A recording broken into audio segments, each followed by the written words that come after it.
One TV ముఖాముఖి కార్యక్రమానికి స్వాగతం.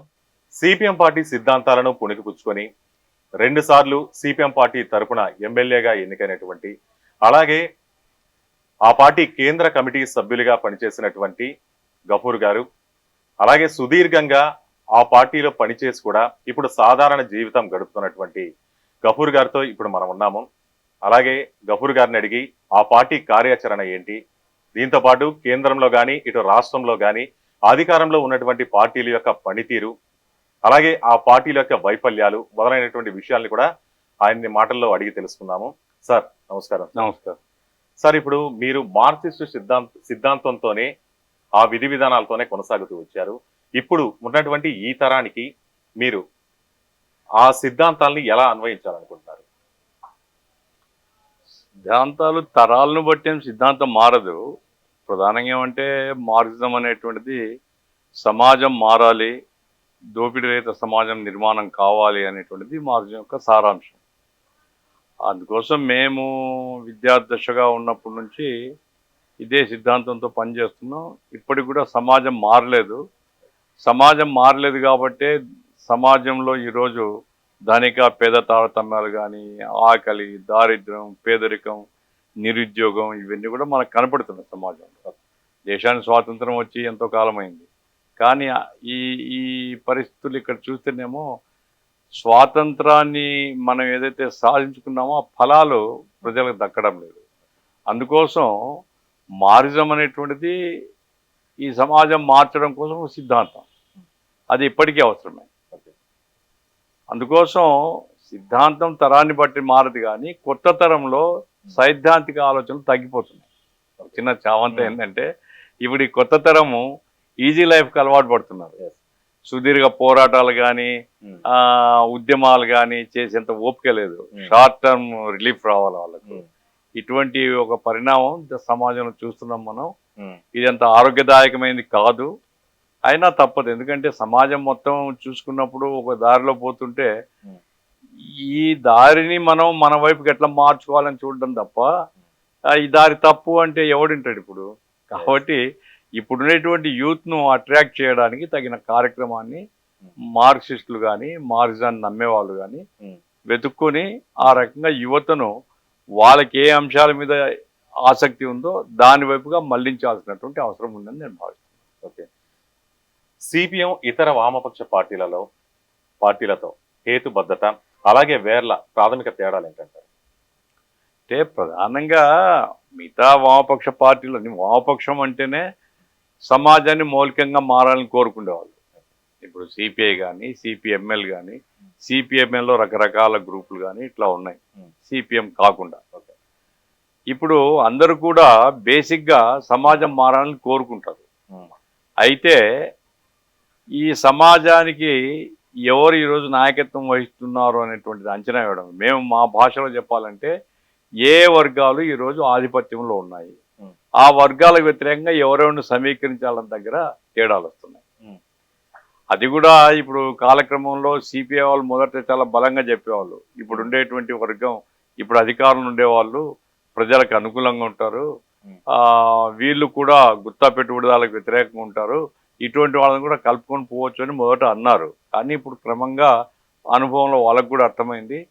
ఇప్పుడు ఏంటంటే ఇప్పుడు ఉండేటువంటి సమాజంలో ఆధిపత్య వర్గాలుగా ఉండేటువంటి ఈ వర్గాలను కూలదోస్తే తప్ప ఈ సమాజం మారదు అనేటువంటి నిర్ణయానికి దాదాపు అందరం వస్తున్నాం. కాబట్టి అంచనాల దగ్గర, ఏది అనుసరించాల్సినటువంటి మార్గాల దగ్గర, ఏ మార్గాన్ని అనుసరించే దగ్గర కొద్ది తేడాలు ఉంటుంది తప్ప బేసిక్గా వామపక్షం అంటేనే సమాజం మార్పు కోసం పనిచేయాలని కోరుకునేటువంటి వాళ్ళు. కాబట్టి మిగతా ప్రజాతంత్ర పార్టీలు, బూర్జో పార్టీలకి, కమ్యూనిస్ట్ పార్టీలు, వామపక్షాలకు స్పష్టమైన తేడా ఉంటుంది. మిగతా వాళ్ళు ఉండే సమాజాన్ని ఎట్లా అధికారం చేజిక్కించుకోవాలంటారు, మేము సమాజాన్ని మార్చడం కోసం ఏం చేయాలని మేము ఆలోచిస్తాం. ఇప్పుడు చూసుకున్నట్లయితే మిగతా పార్టీలు అన్నిటితో పోలిస్తే ఈ ప్రస్తుత తరుణంలో సిపిఎం పార్టీ కొంచెం వెనకబడింది అనేటటువంటిది అయితే ఉంది. కానీ అసలు సిపిఎం పార్టీ వెనకబడడానికి కారణాలేంటి, అలాగే సిపిఎం పార్టీ ముందున్న లక్ష్యాలు కానీ ధ్యేయాలు కానీ ఇవన్నీ ఏంటంటే? మిగతా పార్టీలతో పోల్చుకుంటే అంటే వామపక్షాల్లో ఎప్పటికీ మేమే బలమైన పార్టీ. వామపక్షాలు సిపిఐ సిపిఎంఎల్ వాటి బలమైన పార్టీ సిపిఎం. అయితే ఉమ్, మిగతా బూర్జువా పార్టీలతో పోల్చుకుంటే ఉమ్, మేము వెనకబడినాం. ఎందుకంటే బెంగాల్లో అధికారం పోయింది, ఓకే. ఆ తర్వాత చాలా రాష్ట్రాల్లో ఎంపీలు ఎమ్మెల్యేలు బలంగానే ఉండేవాళ్ళం. ఉమ్, ఇప్పుడు అది లేదు. ఆంధ్ర రాష్ట్రంలో ఒక ఎమ్మెల్యే లేడు, ఒక ఎంపీ లేడు. కాబట్టి బూర్జువా పార్టీలు అంటే వైసీపీనో లేకుంటే తెలుగుదేశమో లేకపోతే ఇంకా మిగతా పార్టీలు కాంగ్రెస్ ఇతర పార్టీలతో పోల్చుకుంటే కాంగ్రెస్ కూడా ఇప్పుడు వెనకబడి ఉంది. ఉమ్, అయితే మేము వెనకబడి ఉన్న దాంట్లో సందేహం లేదు. ఉమ్, దానికి ప్రధాన కారణం ఏంటంటే ఇప్పుడు మేము కార్మిక వర్గాన్ని సమీకరించి ఉద్యమాలు చేయడం ద్వారా సమాజాన్ని మార్చాలనే సిద్ధాంతాన్ని నమ్ముతాం. ఓకే. అయితే ఇప్పుడు కార్మిక వర్గం యొక్క పాత్రే బాగా పలచనైంది, బలహీనపడుతుంది. ఉమ్, అందుకోసం మిగతా పార్టీలు ఏమిటి, వాళ్లకు కార్మిక వర్గము రైతాంగము ఇట్లాంటివి ఏమి ఉండవు. ఓకే. సమాజంలో ఒకరి మీద ఒకరు పోటీ పడతారు. ఉమ్, అధికారం కోసం ఏం కావాలనో డబ్బులు ఖర్చు పెడతారు, కులాన్ని వాడతారు, మతాన్ని వాడతారు. ఉమ్, ఆ రకంగా అధికారమే పరమావధిగా ఉంటారు. ఉమ్, మేము అధికారం పరమావధి, అధికారం మాకు కూడా ముఖ్యమే. కానీ ఉమ్, అయితే ఈ కులము మతము ప్రాంతము డబ్బులు సారా పోయించడం ఉమ్, ఇట్లాంటి లక్షణాలు కమ్యూనిస్ట్ పార్టీలో ఉండవు. ఉమ్, ఆ రీతే ఏంటంటే తాత్కాలికంగా మేము వెనుకబడ్డాం అనేది గుర్తిస్తున్నాం మేము. ఉమ్, అందుకోసమే ఇప్పుడు ఈ కొత్త తరం యువతరం ఉంది. యువతరం ఈ రోజు చూడండి, నిరుద్యోగం చాలా తీవ్రమైనటువంటి సమస్యగా ఉంది దేశంలో. ఉమ్, అట్లాగే చదువుకునేటువంటి పిల్లలకు ఉమ్, ఫీజు రియంబర్స్మెంట్లు సక్రమంగా రావడం లేదు, పిల్లలు చదువు మానేయాల్సి వస్తుంది. ఉమ్, ఇప్పుడు ఒకప్పుడు ఐటీ చాలా ఆశాజనకంగా ఉండేది, ఈ రోజు ఐటీలో ఉద్యోగాలు దొరకడం లేదు. పారిశ్రామికరణ జరగట్లేదు, దొరకట్లేదు, పైగా లే ఆఫ్ లాంటి లే ఆఫ్ లాంటివి ఉండే ఉద్యోగాలు కూడా పోతున్నాయి. పోతున్నాయి. ఇప్పుడు కొత్త పరిశ్రమలు వస్తాయి అంటున్నారు. వచ్చే పరిశ్రమల్లో మొత్తం ఈ ఆర్టిఫిషియల్ ఇంటెలిజెన్స్ వచ్చిన తర్వాత లిమిటెడ్ అయిపోతున్నాయి ఉద్యోగాలు. Yes, అంటే గవర్నమెంట్ ఉద్యోగాలు దొరకడం లేదు, గవర్నమెంట్ సెక్టార్లో పబ్లిక్ సెక్టార్లో ఉద్యోగాలు దొరకడం లేదు. అవును.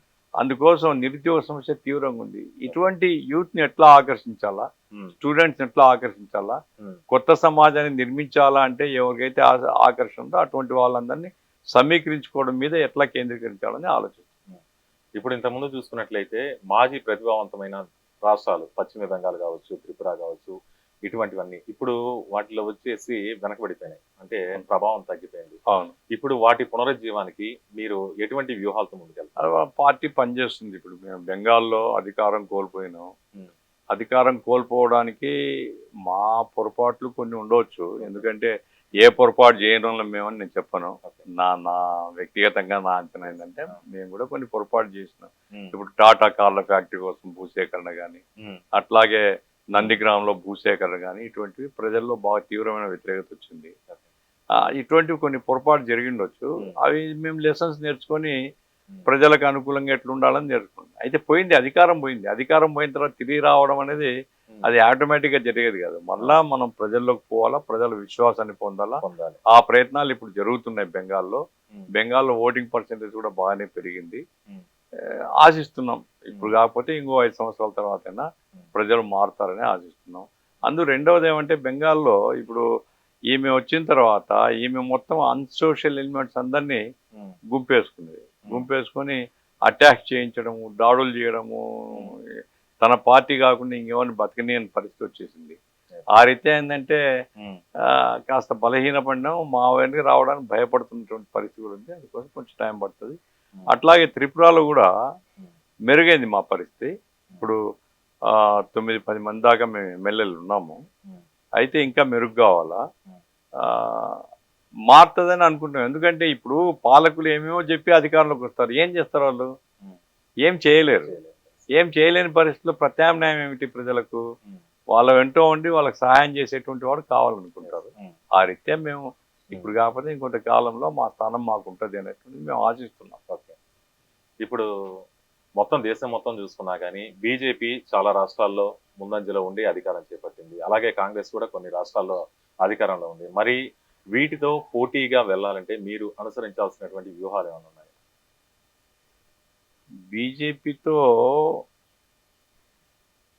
కొంత ఇప్పుడు ఉండేటువంటి పరిస్థితుల్లో కాంగ్రెస్ కూడా పోటీ పడలేకపోతుంది. ఇప్పుడు ప్రపంచంలోనే అత్యంత ధనవంతమైన పార్టీ ఏదంటే భారతీయ జనతా పార్టీ. ప్రపంచంలో, భారతదేశంలో కాదు, ప్రపంచంలో. ఇంతకుముందు కాంగ్రెస్ పార్టీ గుత్తాధిపతులు అంబానీలు అదానీలు వాళ్ళు ఎంతో ఇంతో డబ్బులు ఇస్తున్నారని చెప్పేవారు. ఓకే. ఇప్పుడు అదాని వాళ్ళ కోశాధికారి ఓకే. అడ్డగోలుగా దేశాన్ని దోచేసి వేల కోట్లు లక్షల కోట్లలోకి వెళ్ళిపోయినాడు. అందుకోసం డబ్బు రీత్యా అపారమైన డబ్బు ఉంది.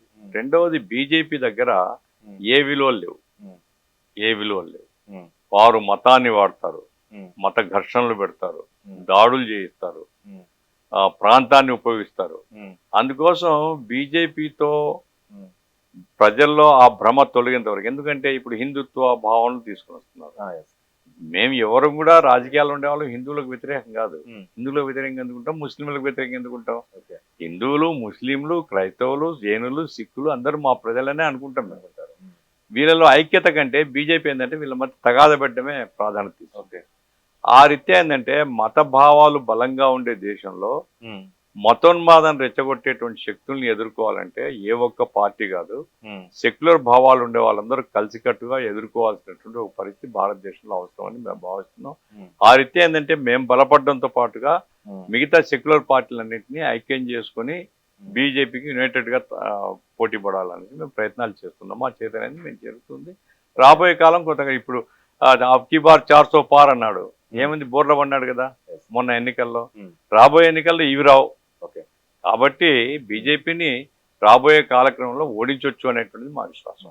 అలాగే గోరక్ష, అలాగే మత సంస్కరణలు అనేటటువంటి తీసుకొని వచ్చి ఆ నినాదాలతో దేశంలో మత విద్వేషాలు ఏమన్నా రెచ్చగొడుతున్నారు అనేటటువంటిది మీకు అనిపిస్తుంది అంటారా? ఫ్యాక్టే కదా, అనిపించేది ఏమిటి, వాళ్ళు చేస్తున్నదే అది.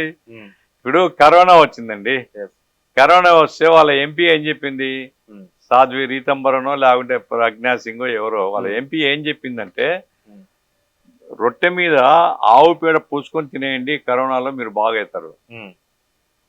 మూత్రం తాగండి, గోమూత్రం తాగండి, గోమూత్రాన్ని ఇంట్లో చల్లుకోండి. ఇది శాస్త్రీయమా అశాస్త్రీయమా? మూఢనమ్మకం, పరమ చండాలమైనటువంటి మూఢనమ్మకం. ఎందుకంటే కరోనా ఎట్లొచ్చింది డాక్టర్లు చెప్తున్నారు, కరోనాకు ఏమే యాంటీబయాటిక్స్ తీసుకోవాలో ఎట్లా డాక్టర్లు చెప్తున్నారు. దాన్ని కాదు నీకు పేడ తినమంటే మరి అది ఏమంటారు దాన్ని? అట్లాగే ఇప్పుడు మీరు చూడండి, గోరక్షణ దళాలు ఏర్పడింది బీజేపీ ఆర్ఎస్ఎస్. ఈ గోరక్షణ దళాలు దాడులు చేస్తున్నాయి. ఇప్పుడు ఈ ఊర్లో ఇప్పుడు మీరు ఒక వ్యాపారి, ఈ ఊర్లో ఆవులు కొనుక్కుంటారు, ఇంకో సంతలో పోయి అమ్ముతారు. మీ మతము కులం ఇక్కడేం పాత్ర లేదు, మీరు డబ్బులు పెట్టి ఇక్కడ కొంటున్నారు, డబ్బులు ఇంకో చోట అమ్ముకుంటారు. కానీ అదే ఒక ముస్లిం కనుక ఆవుల్ని తరలిస్తుంటే పట్టుకొని చంపేస్తున్నారు. ఏమంటే ఇతను కబేలాకి తీసుకొని పోతున్నాడు. వాడు చెప్తున్నారా బాబు నేను సంతలో కొన్నా, ఇదిగో డాక్యుమెంట్స్, నేను సంతలో అమ్మడానికి తీసుకొని పోతున్నా, లేదు కొట్టేసి చంపేయచ్చు.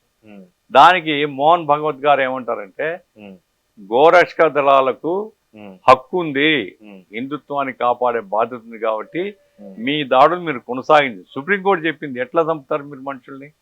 కాబట్టి చీఫ్ సెక్రటరీస్ అందరికి స్టేట్స్ లో ఇన్స్ట్రక్షన్ ఇచ్చారు, ఎక్కడ ఈ మూక హత్య జరిగితే వెంటనే కేసులు పెట్టండి. మోహన్ భగవత్ గారు ఏమంటారు, లేదు లేదు మీరు మీ పని మీరు కానివ్వండి. కాబట్టి మతాన్ని ఉపయోగిస్తున్నారు, ఘర్షణలు ఉపయోగిస్తున్నారు, గోరక్షక దళాలను ఉపయోగిస్తున్నారు, మతాన్ని ప్రేరేపిస్తున్నారు. కాబట్టి బీజేపీ మత ఉన్మాదాన్ని రెచ్చగొట్టడం ద్వారా అధికారంలోకి వస్తుంది.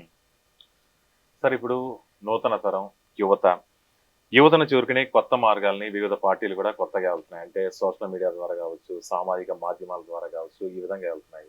మరి సిపిఎం పార్టీ ఇటువంటి వాటిల్లో కొంచెం వెనకబడింది అంటారా? వెనుకబడింది. మేము సోషల్ మీడియాను నిర్లక్ష్యం చేస్తున్నామని కాదు, అయితే మా సోషల్ మీడియాలో పెయిడ్ ఎంప్లాయీస్ ని పెట్టి, ఇప్పుడు బీజేపీ 5,000 మంది ఎంప్లాయీస్ ని పెట్టినారు. వాళ్ళ ఢిల్లీలో 5,000 మంది ఒక కాన్సెప్ట్ ఇచ్చేస్తే గంట లోపల దేశవ్యాప్తంగా అది పోతుంది వాళ్ళ సోషల్ మీడియాలో. వెంటనే వాళ్ళు కార్టూన్స్ పెడతారు, పిక్చర్లు పెడతారు, మార్ఫింగ్లు చేస్తారు, అన్నీ ఉన్నాయి. ప్రచారాలకైనా విమర్శలకైనా దేనికైనా అవతలాన్ని తిట్టడం, అవతలాన్ని నోరు ముగించడం, వీళ్ళు చేసే అబద్ధాన్ని మొత్తం నిజం నమ్మించే ప్రచారం చేయడం. అంటే ఒకే అబద్ధాన్ని పదే చెప్తుంటే నిజంగా జనం భావిస్తారని. ఆ రకంగా బీజేపీకి ఆ పవర్ఫుల్ టీం ఉంది, పవర్ఫుల్ అంటే పెయిడ్ ఎంప్లాయీస్ ని పెట్టి చేయిస్తున్నారు. ఇప్పుడు మాకు ఉండేటువంటి వనరులు తక్కువ, మాకు సోషల్ మీడియా ఉంది లేదని నేను చెప్పను, ఉంది. చాలా పరిమిత ప్రభావం ఉంది. దాన్ని ఎట్లా పెంచాలా అనేది ఆలోచిస్తున్నాం. సోషల్ మీడియా ప్రజల్లో ఒక ప్రముఖమైన పాత్ర ఉంది దానికి. తద్వారా నేరుగా ప్రజలకు చేరడానికి అవకాశం ఉంది. అది పెరగాలని మా ఆల్ ఇండియా కమిటీ కానీ స్టేట్ కమిటీ కానీ భావిస్తున్నాయి. అయితే మేము వెనుకబడున్నాం అనేది ఫ్యాక్ట్. ఇప్పుడు ప్రజెంట్ అయితే ఉద్యమాలు కావచ్చు, రైతులు కావచ్చు, కార్మికులు వీళ్ళందరూ సమస్యలు తీసుకోకుండా ఉన్న ప్రభుత్వ విధానాలకు సిపిఎం పార్టీ పోరాట వ్యూహం ఏ విధంగా ముందుకెళ్తుంది? ఇప్పుడు బ్రదర్ అంతో ఇంతో పోరాడుతున్నాం. మేము కూడా మొత్తం ప్రభుత్వాన్ని స్తంభింపని చేసే పోరాటాలు చేసినామని నేను చెప్పను, కానీ అంతో ఇంత పోరాడుతుంటే మేమే కదా. ఇప్పుడు మొన్న స్మార్ట్ మీటర్లకు వ్యతిరేకంగా మొత్తం రాష్ట్ర వ్యాప్తంగా అన్ని జిల్లాల్లో ఆందోళన చేసినాం. అంగన్వాడీలు ఇతర స్కీమ్ వర్కర్ల సమస్యను రాష్ట్ర వ్యాప్తంగా కలెక్టరేట్ల ముందు ధర్నాలు చేస్తున్నారు. ఈ గవర్నమెంట్ వచ్చిన తర్వాత రైతుల సమస్య మీద బలవంతో భూసేకరణకు వ్యతిరేకంగా ఆందోళన చేస్తున్నాం. గిట్టుబాటు ధర రాకపోతే బయట ఆందోళన చేస్తున్నాం. ఆ రకంగా చేతనైన మేరకు ప్రభుత్వ విధానాలకు వ్యతిరేకంగా పోరాడుతున్నాం. కానీ ప్రజానికాన్ని మొత్తాన్ని ప్రభావితం చేసే పోరాటాలు రావడం లేదు. అది మా బలహీనత. దాన్ని ఎట్లా అధిగమించాలని చర్చ జరుగుతుంది పార్టీ. ఓకే సార్, ఆర్థిక అసమానత కావచ్చు, అలాగే అసమాన వనరుల పంపిణీ సమస్యల పరిష్కారానికి మీరు అనుసరిస్తున్నటువంటి అప్డేట్ ప్రణాళికలు ఏంటి? ఈ సమాజంలో తూతు మంత్రంగా ఏదో చెప్తున్నారు. ఇప్పుడు చంద్రబాబు చెప్తున్నాడు ప్రతి వ్యక్తికి 15,000 రూపాయల ఆదాయం వచ్చేటట్టు చేస్తాను. ఏం మంత్రం ఉంది ఆయన దగ్గర? ఎట్లా చేస్తాడు? ఇప్పుడు ప్రతి వ్యక్తికి 15,000 అంటే ఒక కుటుంబంలో 5-6 మంది ఉంటే 15 ఆరులు 90,000 నెలకు రావాలి ఆదాయము. ఏం చేయగలుగుతున్నాడు? ఈ రోజు కూడా నెలకు 15,000 లేక కుటుంబాలు అల్లాడిపోతున్నాయి. బాడుగలు కట్టుకోలేక, తిండి తినలేక ఇది పరిస్థితి. అందుకోసం అసమానత ఈ సమాజంలో ఈ పార్టీలు అంటే వైసీపీ కానీ లేకపోతే తెలుగుదేశం కానీ నివారించలేదు. అది ఏదైనా వామపక్ష ప్రభుత్వాలు వచ్చినప్పుడే అసమానతను నిర్మూలించవచ్చు. దాని తగిన పద్ధతిలో మేమేంటంటే ఉన్న వాళ్ళ మీద పన్నుల్ని పెంచడం, సామాన్య ప్రజల మీద పన్నుల భారాన్ని తగ్గించడం, ఉపాధి అవకాశాలు పెంచడం, ప్రతి ఒక్కరికి మినిమం వేజ్ గ్యారెంటీ ఇవ్వడం. ఆ రకంగా ఎప్పుడైతే మినిమం వేజ్ గ్యారెంటీ ఇస్తామో ప్రతి ఒక్కరికి, దేశంలో రాష్ట్రంలో 1 కోటి మంది ఉంటారు. ఈ 1 కోటి మందికి 18,000 20,000 వచ్చింది అనుకోండి, కుటుంబం బాగుంటది కదా. ఆ రకంగా చెయ్యాలా? ఈ పాలకులు ఎవరు చేయలేరు. మా ప్రభుత్వాలు వస్తే చేస్తాం, కానీ మా ప్రభుత్వాలు వచ్చే వాతావరణం లేదు, టైం పడుతుంది.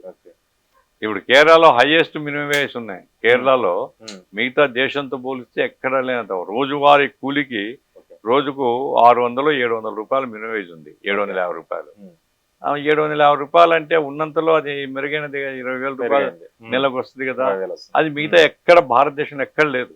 కాబట్టి మా ప్రభుత్వాల చోట కూలీ రేట్లు పెంచడం కానీ, మినిమం వేజ్ ఇవ్వడం కానీ, అట్లాగే గవర్నమెంట్ ఈ కాంట్రాక్ట్ అవుట్సోర్సింగ్ ఎంప్లాయీస్ గ్యారంటీ కలిగించడం కానీ ఇవన్నీ చేస్తున్నాం. ఆ రకంగా జీవన ప్రమాణాన్ని పెంచడానికి మేము ప్రయత్నం చేస్తున్నాం.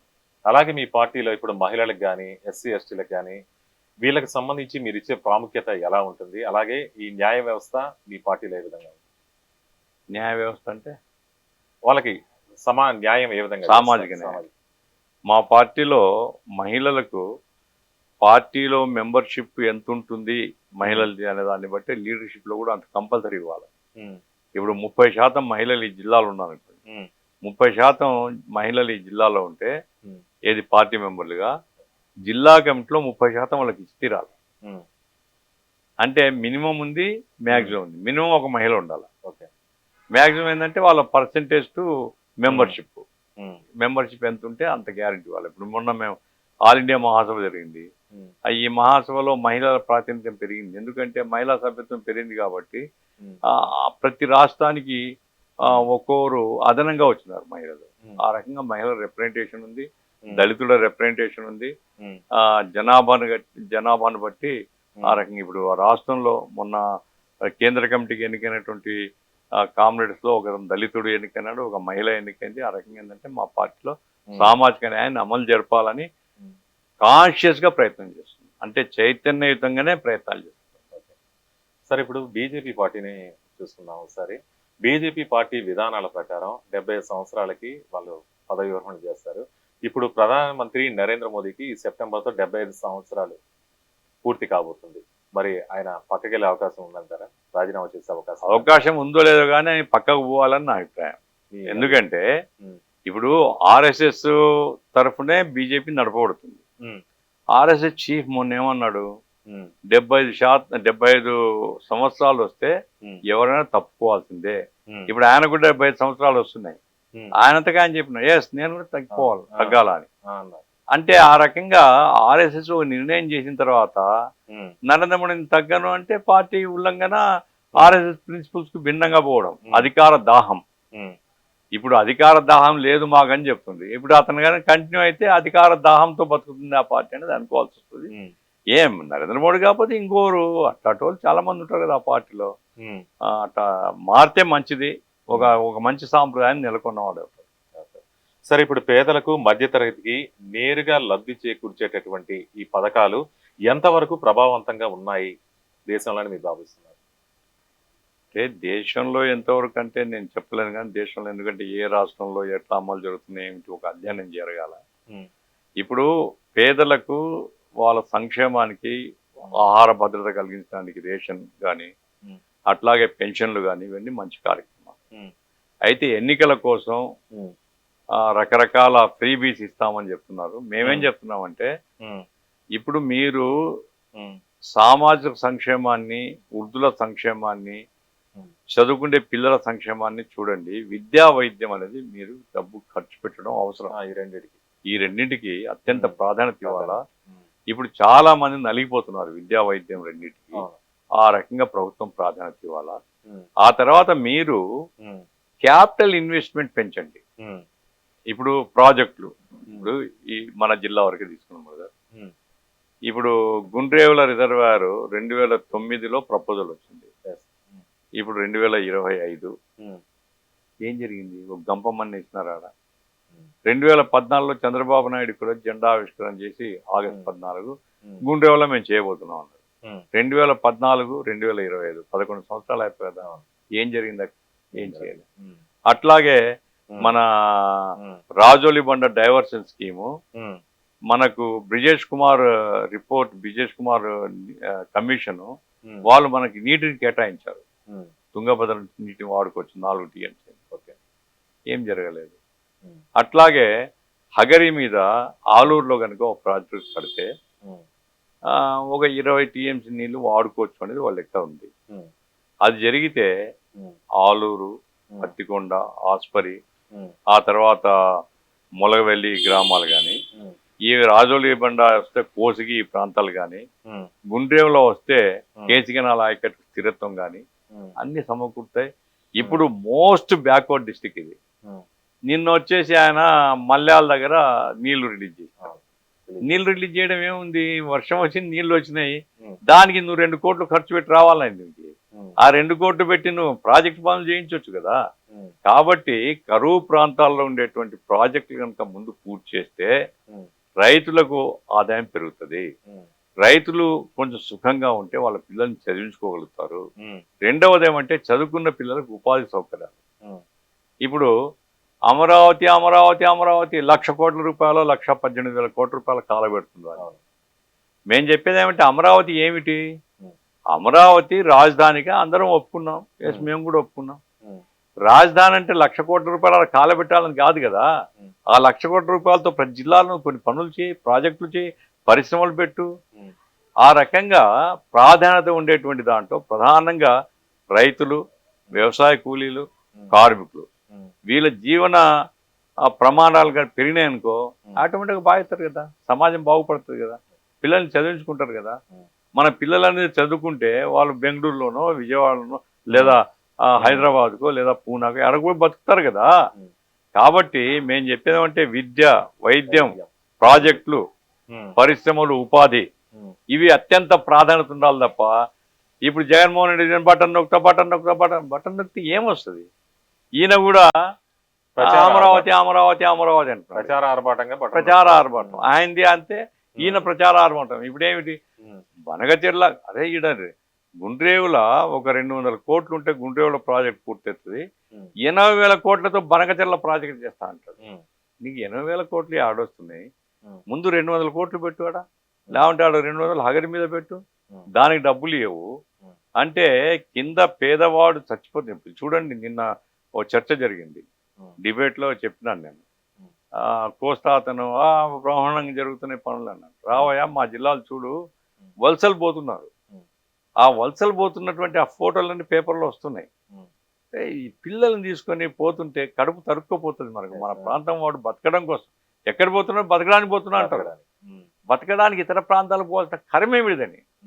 ఇక్కడ ఉండి బతకడానికి అవసరమైన మార్గం చూడడం ప్రభుత్వం బాధ్యత కాదా? ఎందుకు గెలిపేయాలి వీళ్ళకి, ఎందుకు ఓట్లేయాలా ఆ పార్టీకి? కానీ ఇప్పుడు అన్ని సంక్షేమ పథకాలంటూ తల్లికి వందనం కావచ్చు, అమ్మఒడి ఇట్లాంటివి ప్రవేశపెడుతూనే ఉన్నారు కదా.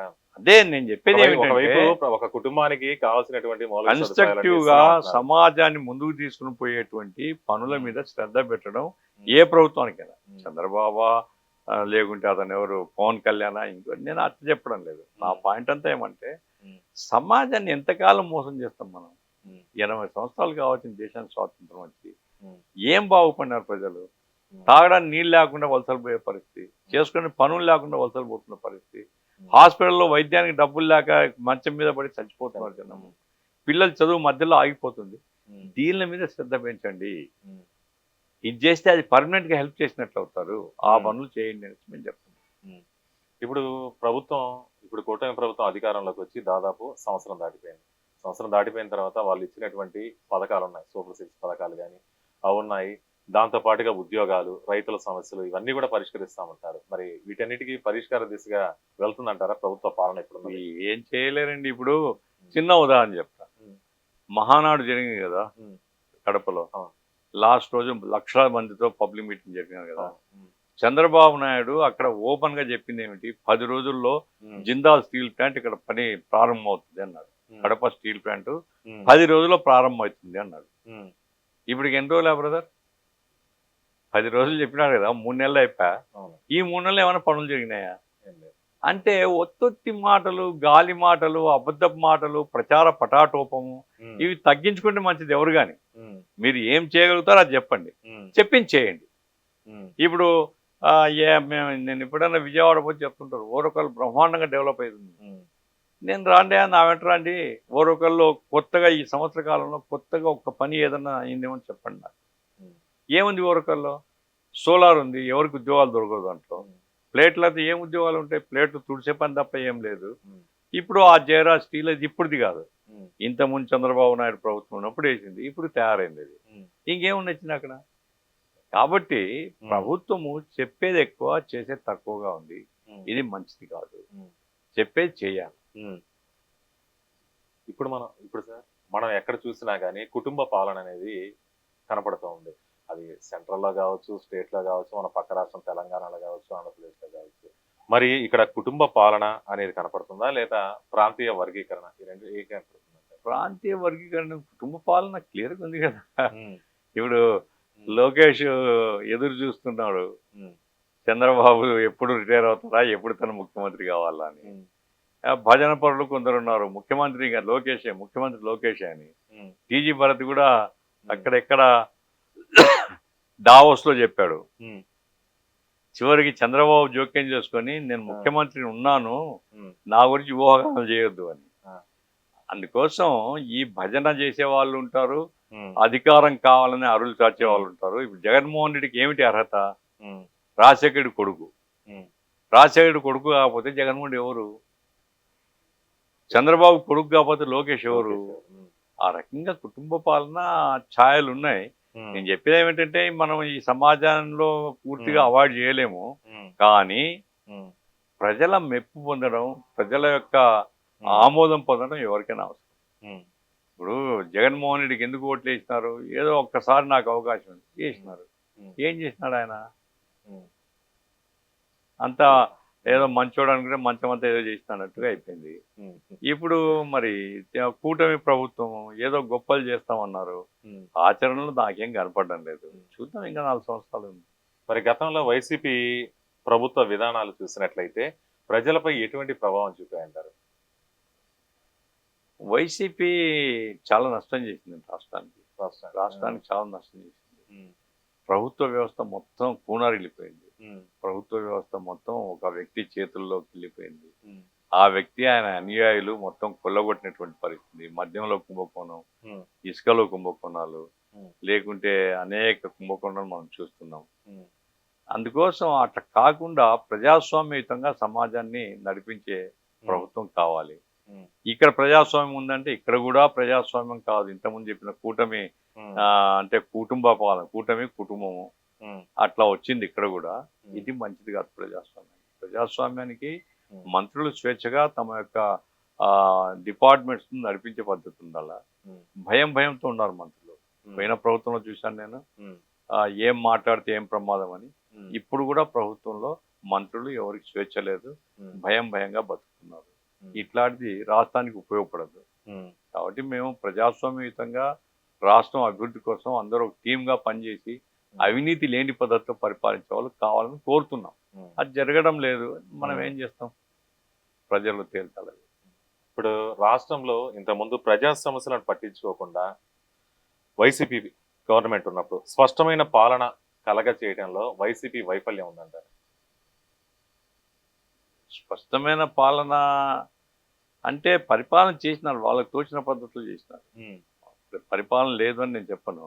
ఉమ్, ఇప్పుడు ఓ, పోలీస్ పని పోలీస్ చేయలే, ఉమ్, పోలీస్ పని వైసీపీ వాళ్ళు చేసినారు. ఉమ్, రెవెన్యూ పని రెవెన్యూ చేయలే, దాన్ని వైసీపీ వాళ్ళు చేసినారు. ఉమ్, కాబట్టి ఉమ్, ప్రజలు, వాలంటీర్లు, ముఖ్యమంత్రి కార్యాలయం, ఉమ్, ఇది పోయినసారి సాగినటువంటి పరిస్థితి. ఉమ్, మేము ఆ రోజు నేను మధ్యలో వాళ్ళ బాధ్యులు కూడా చెప్పినాం, ఉమ్, మీరు నెక్స్ట్ ఎలక్షన్స్లో కుప్పకూలిపోతారు.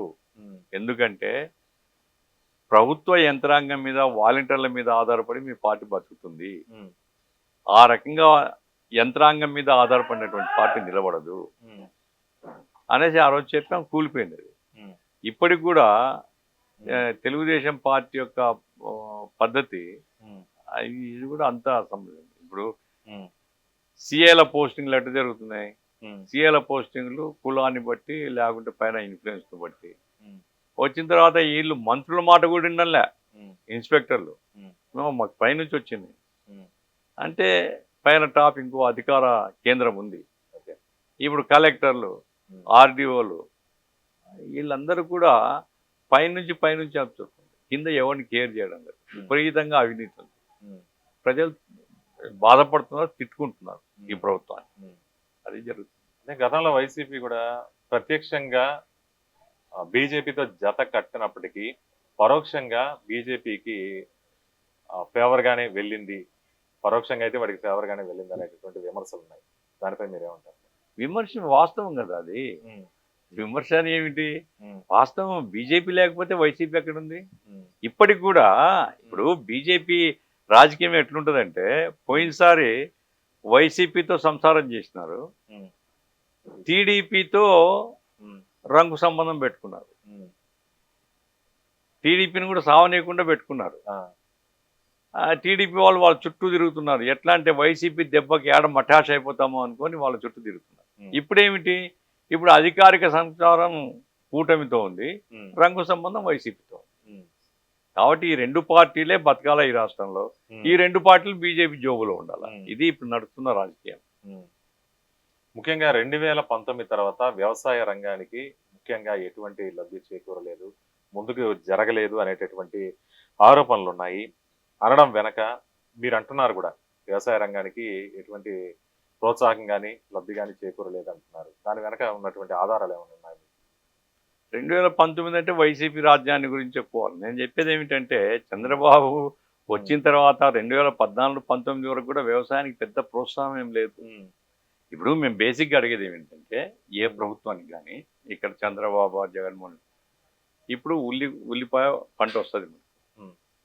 మీరు ఈ సంవత్సరం బిగినింగ్లో ఉల్లిపాయకు ఈ రేటుకు మేము కొంటామని డిక్లేర్ చేసేయండి. ఇక ధర వచ్చినా రాకపోయినా కొనడం మీ బాధ్యత. పత్తికి ఈ ధర, లేదా టమాటాకి ధర, ఈ రకంగా పంటల ధరలు స్వామినాథన్ సిఫార్సులు ఉన్నాయి కదా, దాన్ని దృష్టిలో పెట్టుకొని ధరలు నిర్ణయం చేయండి. ఆ ధరలు తగ్గినా మీరు మార్కెట్లో కొనుగోలు చేయండి. అప్పుడు ఏమైతే రైతుకు ఓ గ్యారెంటీ వస్తుంది.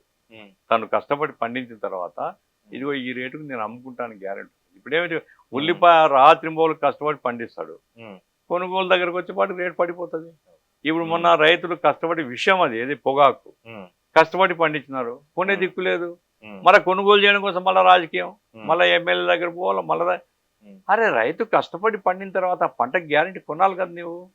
ఆ రకంగా ఓ 10,000 కోట్లు నువ్వు మార్కెట్ సహాయాన్ని కేటాయించు, మార్కెట్ సహాయం నిధి కేటాయించి మార్కెట్ వాడు నేను మళ్ళా చెప్పాల్సిన పని లేదు, ఈ రేటు అని ముందు డిక్లేర్ చేస్తున్నావు, ఈ రేటుకు కనుక తగ్గితే మార్కెట్లో ఇంటర్వ్యూని గమ్మని డైరెక్షన్ ఇవ్వండి. ఆ రకంగా గ్యారంటీ రేటు ఉందనుకోండి రైతు బాగుపడతాడు. అట్లాగే రైతుకి ఇంకేం సహాయం చేయాలని ఆలోచించండి.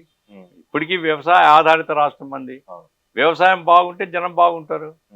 అది చూడంటే అంటే కాదు, మళ్ళీ వీళ్ళు పోయి అడుక్కోవాలా, మళ్ళీ ఎమ్మెల్యేలు ఏదో కరుణించినట్లు వాళ్ళు కలెక్టర్ చెప్పి కలెక్టర్ వాళ్ళతో మీటింగ్ వేసి ఇంత కొంటారు అని చెప్పి, లేదు లేదు మాది కొనియండి అని. ఇప్పుడు ఉల్లిపాయలు రోడ్డు మీద పడతాయి, అంతా రోడ్డు మీద వేస్తారు, రైతులు కూర్చుంటారు, అప్పుడు వస్తారు ఇగో 50 రూపాయలు పెంచుతాంలే అంటారు. అంటే దయాదాక్షిణ్యం మీద బతుకుతున్నారు కదా రైతులు. ఆ పరిస్థితి ఉండకూడదు. రైతుకు గిట్టుబాటు ధర స్వామినాథన్ సిఫార్సులు దృష్టిలో పెట్టుకొని ధర నిర్ణయం చేయండి, వాటిని కొనుగోలు చేయండి. లేదు మీరు కావాల్సింటే ఇదిగో ఈ పంట ఇంతవరకే పండించండి, ఇదిగో ఈ మిగతా పంటలు పండించండి అట్లా కేటాయించు, అభ్యంతరం లేదు. రైతుకు ఇబ్బంది ఉండకూడదు. పంట పండడమే కష్టము, పండిన తర్వాత అమ్ముకునేటువంటి గ్యారెంటీ ప్రభుత్వం కల్పించాలి. ఇప్పుడు వివిధ రాజకీయ పార్టీలు కూడా దూరదృష్టితో 10-20 సంవత్సరాల తర్వాత పార్టీకి సంబంధించి కార్యాచరణని రూపొందించుకుంటూ ముందుకెళ్తుంటాయి. అలాగే మీరు కూడా 10-20 సంవత్సరాల తర్వాత మీ పార్టీ యొక్క దృష్టి ఎలా ఉంటుంది, దాంతోపాటు భవిష్యత్తుని మీరు ఎలా అంచనా వేసుకుంటూ వెళ్తారు? మా పార్టీ మాకు ఒక స్పష్టమైన అవగాహన ఉంది. రాబోయే కాలంలో ప్రజా ఉద్యమాలు ఎట్లా పోవాలా, రాబోయే కాలంలో ప్రతి మండల కేంద్రంలో ఎట్లా పార్టీ నిర్మించాలా. ఇప్పుడు మేము ఇంతవరకు నియోజకవర్గ కేంద్రాల మీద కేంద్రీకరించున్నాము. ఇప్పుడు ఏంటంటే ప్రతి మండలం తర్వాత ప్రధాన పంచాయతీలు ఈ రకంగా వికేంద్రీకరిస్తూ పోతూ ఉన్నాం. ఇప్పుడు కొత్త వృత్తులు సమాజంలో వచ్చినాయి. మేము సాంప్రదాయకంగా కొన్ని వృత్తుల్లో మాత్రమే కార్మికులు ఇటువంటి వాళ్ళని సమీకరించే వాళ్ళం. ఇప్పుడు ఈ కొత్త వృత్తుల్లో ఉండే వాళ్ళని ఎట్లా సమీకరించాలా. తర్వాత కౌలు రైతులు, ఇప్పుడు కౌలు అనేది ఇప్పుడు పెరిగింది బాగా. సొంతదారులు పండించడానికంటే కౌలు రైతులు ఎక్కువ ఇస్తున్నారు. వాళ్ళ సమస్యలు ఏమున్నాయి, ఎట్లా దాన్ని అధ్యయనం చేయాలి. ఇప్పుడు కేంద్ర ప్రభుత్వం వచ్చిన తర్వాత ఉపాధి హామీ పని తగ్గిపోతుంది, వాళ్ళని ఎట్లా సమీక్షించారు. ఇట్లా మా లక్ష్యాలు మా ప్రణాళిక మాకుంది, ఆ రకంగా పని జరుగుతూ ఉంటుంది. సార్ చివరగా ఇక భవిష్యత్తులో వైసీపీ పార్టీతో కలిసి సిపిఎం పనిచేస్తుంది అనేటటువంటి ఊహాగానాలు అయితే కొంతవరకు వినపడుతున్నాయి. మరి దీని మీద మీరేమంటారు? కలిసి పనిచేస్తుంది అంటారా? అంటే రాజకీయాల్లో శాశ్వత మిత్రులు శాశ్వత శత్రువులు ఉండరు. ఇప్పుడు మేము బీజేపీని వ్యతిరేకించేటువంటి పార్టీలతో కలిసి పనిచేస్తాం. ఇప్పుడు ఇంతకుముందు చెప్పాను నేను, వైసీపీ బీజేపీ జోబులో ఉంది. బీజేపీ జోబులో ఉంటే మేము కలిసి పనిచేసే ప్రశ్న లేదు. బీజేపీకి వ్యతిరేకంగా ఇండియా కూటమిలో చేరి లేదా బీజేపీ వ్యతిరేకంగా ఉండి మేము పనిచేస్తామంటే ఆలోచించవచ్చు. కాబట్టి వైసీపీతో కలవమని చెప్పలేము, వైసీపీతో మేము స్నేహం చేయబోతున్నామని చెప్పలేము. వైసీపీ యొక్క వైఖరి బీజేపీ వ్యతిరేకంగా రూపొందించుకుంటే తప్పనిసరిగా కలిసి పనిచేయడం మాకు అభ్యంతరం లేదు. ఓకే సార్, భవిష్యత్తులో కానీ పార్టీ పరంగా మీకు మళ్ళీ ఎమ్మెల్యే స్థానానికి అవకాశం కానీ వస్తే మీరు కర్నూలు నుంచి పోటీ చేయడానికి సిద్ధంగా ఉన్నారా? మా పార్టీలో పదవులకు పెద్ద విలువ ఉండదు. ఎందుకంటే నేను 2 టర్మ్స్ అయినా, 2 టర్మ్స్ ఓడిపోయినా, 3 టర్మ్స్ ఓడిపోయినా, అయితే పార్టీకి గుర్తింపు గౌరవము అది సంపాదించుకున్నాం ఇక్కడ ఈ ప్రాంతంలో. ఇప్పుడు మా పార్టీలో నిబంధన ఉంది, 70 సంవత్సరాలు దాటిన తర్వాత రాష్ట్ర నాయకులుగా ఉండకూడదు అని. నేను 70 క్రాస్ అయినా కాబట్టి రాష్ట్ర నాయకుడుగా నేను రిటైర్ అయినా. ఇప్పుడు ఇంటి దగ్గర ఉంటున్నా. నాకేదో పదవులు కావాలని కోరిక నాకేం లేదు. అయితే మా పార్టీలో వ్యక్తుల్ని బట్టి కాదు, పార్టీ బలాన్ని బట్టి ఆ రకంగా పార్టీ నిర్ణయం తప్ప నేను కావాలంటే నేను ఎమ్మెల్యే పోటీ చేస్తా, ఎంపీగా పోటీ చేస్తా అనేవాడు ఎవడు ఉండడు మా పార్టీ. సో ఇది ఇవాల్టి 1 టీవీ ముఖాముఖి కార్యక్రమం. మరో ఎపిసోడ్ లో మరో గెస్ట్ తో మళ్ళీ కలుద్దాం. Until then stay tune our channel.